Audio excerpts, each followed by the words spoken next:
Assalamualaikum warahmatullahi wabarakatuh. Perkenalkan, kami dari kelompok 8 Indralaya yang beranggotakan Saya Ayu Agustin dari Pendidikan Kimia Universitas Sriwijaya.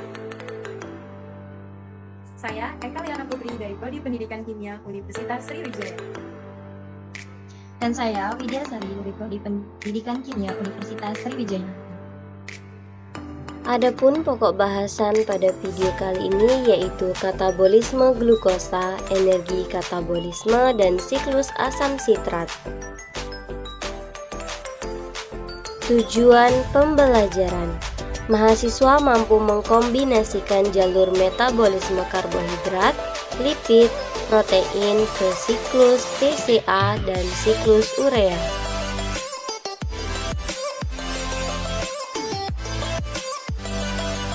Materi singkat.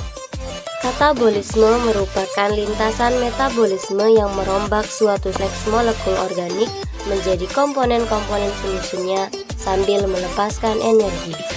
Pada umumnya berupa ATP. Katabolisme adalah proses memecah molekul-molekul besar dan kompleks menjadi bentuk yang lebih sederhana. Kebanyakan diubah menjadi energi. Bentuk sederhana ini kemudian akan menjadi bahan bakar untuk terjadinya reaksi anabolisme, yaitu molekul-molekul kecil dibangun menjadi molekul yang lebih besar. Siklus asam sitrat juga dikenal sebagai siklus Krebs. Siklus asam sitrat menggunakan beberapa produk glikolisis untuk produksi energi lebih lanjut. Dimulai dengan molekul piruvat.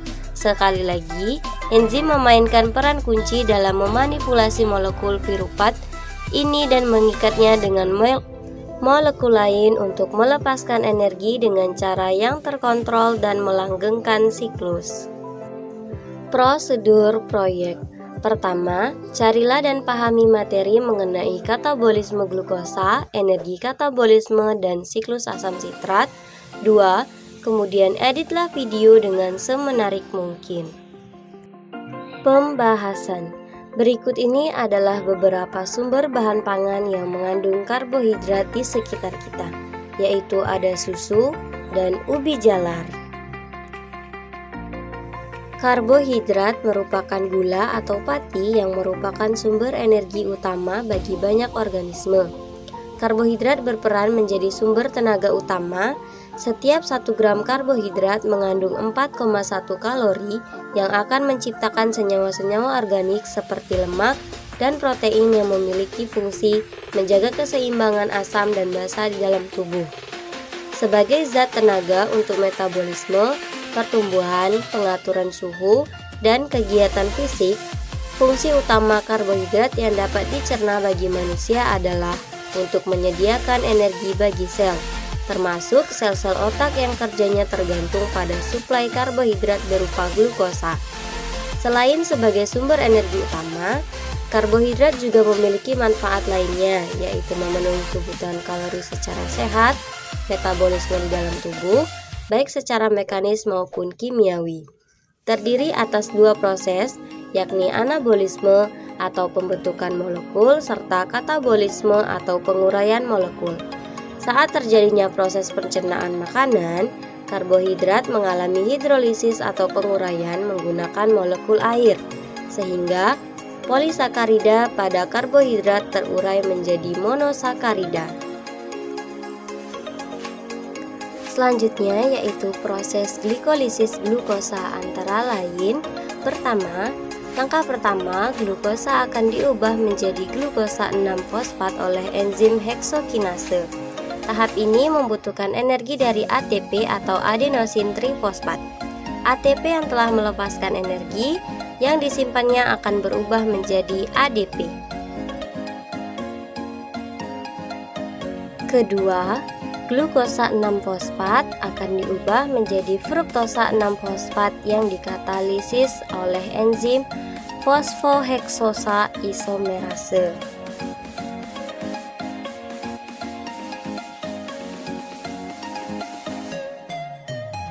Ketiga, fruktosa 6-fosfat akan diubah menjadi fruktosa 1,6-bifosfat.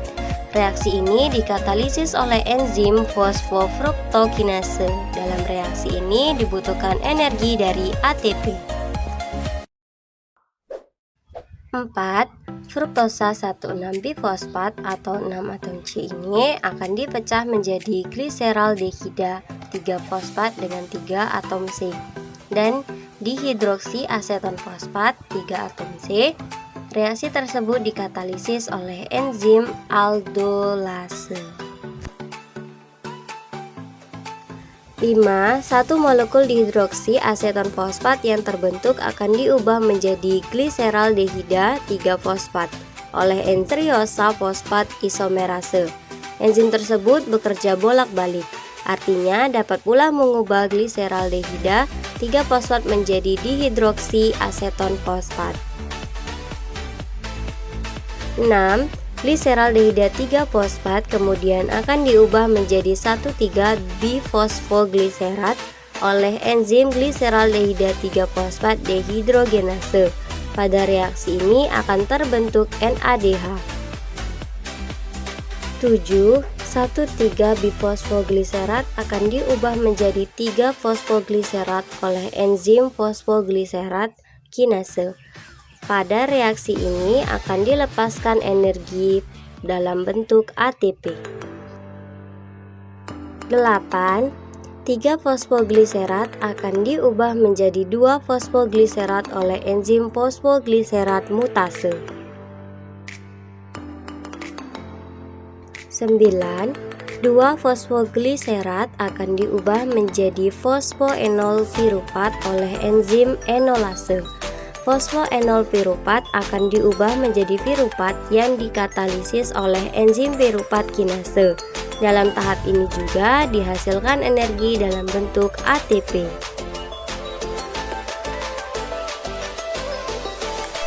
Kesimpulan. Pertama, metabolisme di dalam tubuh baik secara mekanis maupun kimiawi terdiri atas dua proses, yakni anabolisme atau pembentukan molekul serta katabolisme atau penguraian molekul.